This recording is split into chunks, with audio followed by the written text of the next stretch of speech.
Olá, professores e alunos, sejam bem-vindos.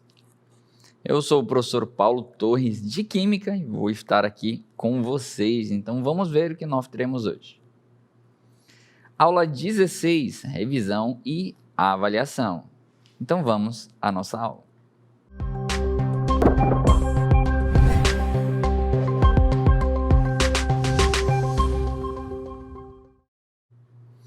Olá, sejam bem-vindos.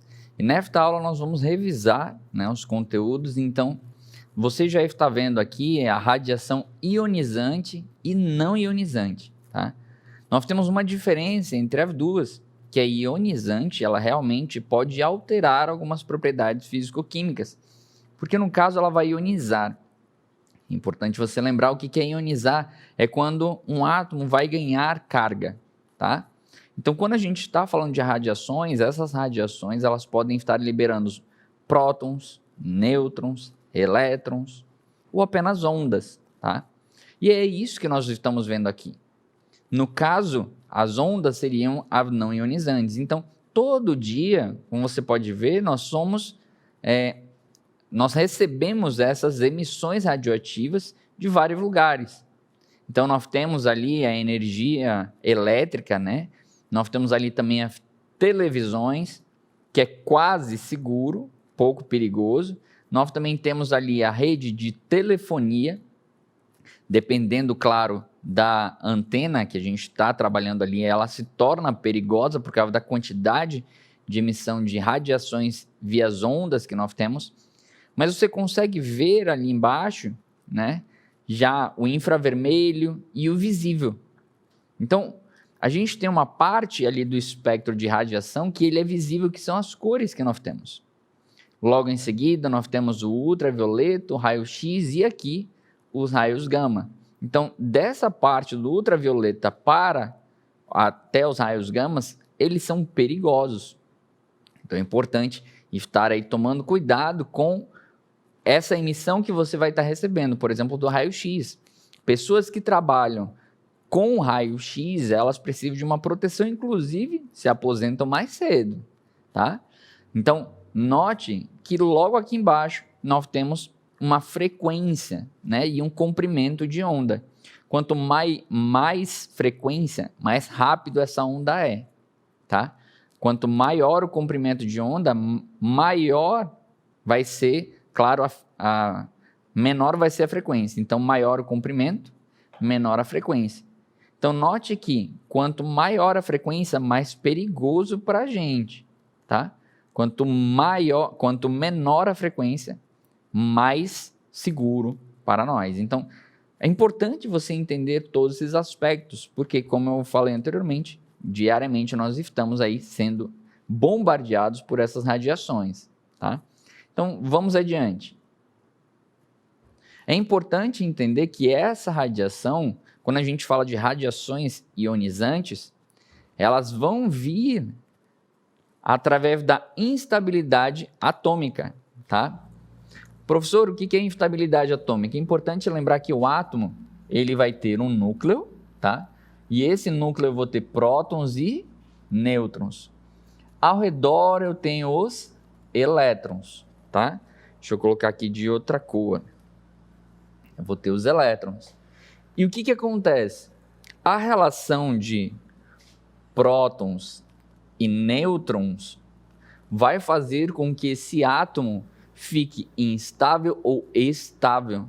Ou seja, em determinado momento, se eu tiver muitos nêutrons, o que pode acontecer é que essa molécula vai expelir este nêutron de alguma forma. Ou ele pode expelir o elétron, ele pode expelir alguma partícula. O próton também pode ser expelido, tá? Então, em algum momento pode acontecer isso. E qual é esse momento, professor? Depende, varia de átomo para átomo. Mas olha a definição. Então, a instabilidade é a tendência dos átomos, tá, em atingir a estabilidade. Então, todos os átomos querem atingir esta estabilidade. Porém, se a configuração é instável, com muita energia, ou com muitos nêutrons, por exemplo, ele emitirá radiações para atingir um estado estável. Um átomo pode liberar energia e se estabilizar por meio de liberação de radiações. Ah, professor, então quer dizer que ele pode, né, estar emitindo aqui prótons, nêutrons e elétrons e ainda energia? Exatamente. Então ele vai emitir tanto as partículas como nós falamos aqui, seja os elétrons, os prótons ou os nêutrons, e essa liberação vai liberar energia na forma de onda, tá? Então essa energia vai ser liberada em forma de onda, ou seja, sai a partícula e sai a radiação, que é a energia, tá? A gente vai ver um vídeo que vai mostrar direitinho, tá, sobre essa instabilidade e como que pode acontecer, mas não esquece dessas definições que nós acabamos de ver. Próton, nêutron e elétron, dependendo do quanto eu coloco nesse átomo, ele pode ser estável ou instável. E aí nesse vídeo você vai ver que vai sendo acrescentado ali, aos poucos, cada uma dessas partículas e vai mostrando se ele está instável ou estável e o que é necessário para alcançar essa estabilidade a partir da emissão, tá bom? Então, dê uma olhada aí. Olá, professores e alunos! Aqui a gente vai falar sobre instabilidade atômica, que ela ocorre quando a gente tem uma diferença em relação à quantidade de prótons e nêutrons. Só que essa diferença ela só é perceptível mesmo quando a gente vai adicionando. Por exemplo, se a gente coloca aqui um próton, você consegue ver que o elemento é o hidrogênio. Porque quando nós temos um próton, nós temos um de número atômico. Então, é característico do hidrogênio. Mas note que ele é estável e ele está um íon positivo ali. Se eu colocar o elétron, ele vai ficar um átomo neutro. Mas à medida que eu vou adicionando prótons, você consegue ver que ele fica instável. E aí, por essa instabilidade, a gente tem a emissão de radioatividade, tá? Então, se eu adicionar aqui um nêutron, você consegue ver que ele fica estável e caso eu vá adicionando mais, ele vai ficar instável. Então, a partir do momento que ocorre a emissão, seja de qualquer tipo de partícula, nós teremos aí a estabilidade do átomo, tá bom? Então, até a próxima. Legal, né? Você conseguiu ver que o número atômico, ele é o quê? Ele é a identidade do átomo. Então, se eu falo que um elemento químico tem 1 de número atômico ou tem um próton, ele é o hidrogênio. Se ele tem 2, ele é o hélio e assim por diante, tá bom? Mas vamos entender mais sobre essa instabilidade, como ele alcança a estabilidade. Dê uma olhada. Então, existem elementos que a relação próton e nêutron, tá? Essa relação, ela faz com que o átomo fique instável, como você viu no vídeo agora há pouco, que era adicionado prótons ou era adicionado nêutrons, tá? Então, essas estruturas são chamadas de radioisótopos, tá? Ou seja, o que é isótopos? Isótopos são dois elementos que vão ter a mesma quantidade de prótons. Então, por exemplo, se tiver o carbono, né? O carbono, a gente sabe que o número atômico dele é 6. Então, aqui eles são isótopos, tá? Eles têm a mesma quantidade de prótons. Então, lembra do P. Só que a massa dele muda. Aqui é o 12, aqui é o 13. Então, isso são isótopos. Mas nós temos os radioisótopos. O que são os radioisótopos? Eles são elementos que vão emitir radiação, que nesse caso é o carbono 13 ou carbono 14, tá? Então, note o seguinte, são elementos químicos cuja configuração atômica é instável, de modo que estão sujeitos à ocorrência de um rearranjo das partículas atômicas, durante o qual ocorre a emissão de radiação. Então, note aqui, nós temos um elemento químico aqui, que é o cobalto. Esse cobalto, o que ele está mostrando aqui? Ele está mostrando a quantidade de prótons e a quantidade de nêutrons. Note que um nêutron está entrando aqui, ó, né? Um nêutron está entrando aqui no cobalto. Então, o que vai acontecer? Ele virou 27 aqui e 33. Ao ocorrer essa reação, né, ele receber esse nêutron, ele emitiu radiação gama. Ah, então, professor, ele também pode reagir? Sim, ele também pode reagir e emitir essa radiação. Note que a gente acabou de ver que quando ele recebe também o nêutron, no exemplo que você viu no vídeo, ele também ficava instável, tá? Então, na frente ali, ele vai acabar também descartando esse nêutron que tem a mais, tá bom? Então, é importante você entender que não são todos os elementos da tabela periódica que vão fazer isso, tá? Geralmente são os mais pesados, dê uma olhada. Então, nós temos aí a tabela periódica, tá? E todos os elementos. Se você olhar esses que estão marcados, eles são os elementos que são radioativos. Por quê? Quanto mais prótons, mais nêutrons, mais elétrons, maior a gente tem uma confusão. A gente chama de confusão, mas a palavra correta é entropia, tá? Então, quanto mais confusão a gente tem ali dentro, mais conflito, porque lembra, positivo com negativo atrai, né? Então, ter muitos elétrons, imagina, tem elemento aí que tem 118 elétrons, com 118 prótons, com muitos nêutrons, e aí gera uma complexibilidade muito grande, e ele fica instável e ele quer liberar elétron, tá? E é isso que vai acontecer. Então, por isso que os mais tendenciosos a serem radioativos são aqui esses caras que estão aqui na tabela periódica. Ah, professor, mas e o carbono 14?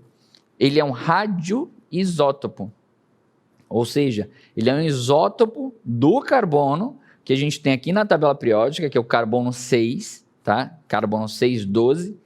Então, nós temos em maior quantidade esse carbono, e aí o isótopo dele é o carbono 14. Aí esse é radioativo, tá?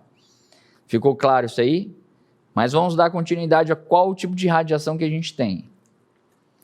Então, as radiações que a gente tem, note o seguinte, olha esse exemplo que nós temos, que antes do decaimento nós temos um núcleo que a gente chama de núcleo pi, tá? E aqui tem um núcleo estado, você já vai entender o que é esse núcleo. O que acontece aqui? Esse núcleo pi vai emitir uma radiação, tá? Então note o seguinte, o núcleo filho, que tem 2 prótons, 2 nêutrons e 2 elétrons a menos, vai reagir com essa partícula alfa, tá? Então aqui a gente está falando de radiações que estão recebendo partículas. Então, professor, mas de onde que veio essa partícula? Essa partícula veio de um elemento químico, tá? Que emitiu essa partícula, tá? Virou Y, e emitiu essa partícula alfa, tá? Então esse elemento X emitiu essa partícula alfa, que é importante lembrar. O X, vamos dizer que ele tivesse 14,6. Depois de emitir a partícula alfa, ele vai ficar o quê? A partícula alfa é 4,2. Então esse Y vai ficar 10,4, tá? Então essa partícula alfa vai reagir com este elemento químico, tá? Então, lembrando, o que é partícula alfa? É uma emissão radioativa que tem 2 prótons e 2 nêutrons, tá? É o que você está vendo aí, porque o núcleo vai ter sempre prótons e nêutrons, por isso que nós temos 2 cores aqui, tá? Então é importante você entender esse tipo de reação, e aí o núcleo pi vai ficar com 2 prótons e 2 nêutrons a mais e não a menos, tá? Porque esse é o filho. Então quando esses reagem, vão produzir o pi, tá? Já nesse caso aqui, ó, que a gente tem um núcleo filho, também é outro exemplo, ele está reagindo com uma partícula, porque ele está falando aqui um próton extra e um nêutron a menos. Quem é esse cara aqui? Esse cara é a partícula beta, tá? A partícula beta, menos 1, o que nós teremos? Lembra, se esse é o alfa, a gente vai ver o beta. Vamos puxar aqui para o lado, eu vou deixar ali em cima para você. E a partícula beta, se eu tiver novamente um elemento Y, que vai emitir uma partícula beta, 0 menos 1, ele vai produzir o quê? Aqui nesse caso, vamos colocar 13, 7. Ele vai produzir um outro elemento químico Z, que vai ter 8, 13, tá? Então, note que aqui o que aconteceu? Eu tenho um próton a mais, tá? Mas a quantidade de massa continua a mesma. Significa que um nêutron sumiu aqui, tá? Então, note que essa partícula alfa, aqui em cima, essa partícula beta. E aqui, nesse caso, por que antes do decaimento, né? Antes do decaimento, ele está como excitado. Porque esse núcleo aqui, ele vai acabar recebendo raios gama, tá? Fonte de energia muito alta, tá? Então, nesse caso aqui, ele está recebendo a fonte de energia e ficando, outro nome que a gente pode colocar é energizado, tá? Energizado. Então, nós temos aí os 3 tipos de radiação: a radiação alfa, a radiação beta e a radiação gama, que nesse caso da gama nós não temos partículas, tá? E dependendo do tipo que nós tivermos aqui, nós temos um tipo de penetração. Ou seja, a radiação alfa, que é o 4, 2, que tem 2 prótons e 2 nêutrons, que diminui, novamente, 14, vamos colocar 6, quando emitida, 4, 2, vai produzir Y, 10, 4. A partícula beta, que é 0 menos 1, quando emitida, Y, nós teremos aqui, vamos colocar 15, 7, vai virar Z, 15, 8, e a partícula beta. E nós temos a radiação gama, que no caso, todas elas vão estar, no caso aqui, todas elas vão estar emitindo essa radiação gama, tá? 0, 0, porque é só radiação mesmo, tá? É só uma onda. Só que elas diferem em seu poder de penetração. Como assim, professor? Note que esta alfa aqui, ó, esta alfa aqui, ela é 4, 2, tem 2 prótons e 2 nêutrons, significa que ela é muito grande. Já a beta tem apenas 1 elétron, ela é menor. E a gama aqui nem partícula tem. Significa que ela tem um alto poder de penetração. Esse vídeo vai mostrar para vocês a penetração de cada uma delas. Então, os raios alfa, você consegue ver, por ser muito grande, ele para ali no papel. Já o beta, ele passa do papel, e passa do corpo, e para no aço. Já os raios gama, tá? Os raios gama, e note, lembra a frequência que eu falei lá antes? As frequências aqui são bem altas, né? Então ele passa ali o papel, o corpo e o aço. Só que ele para no concreto. Também pode ser uma placa de chumbo.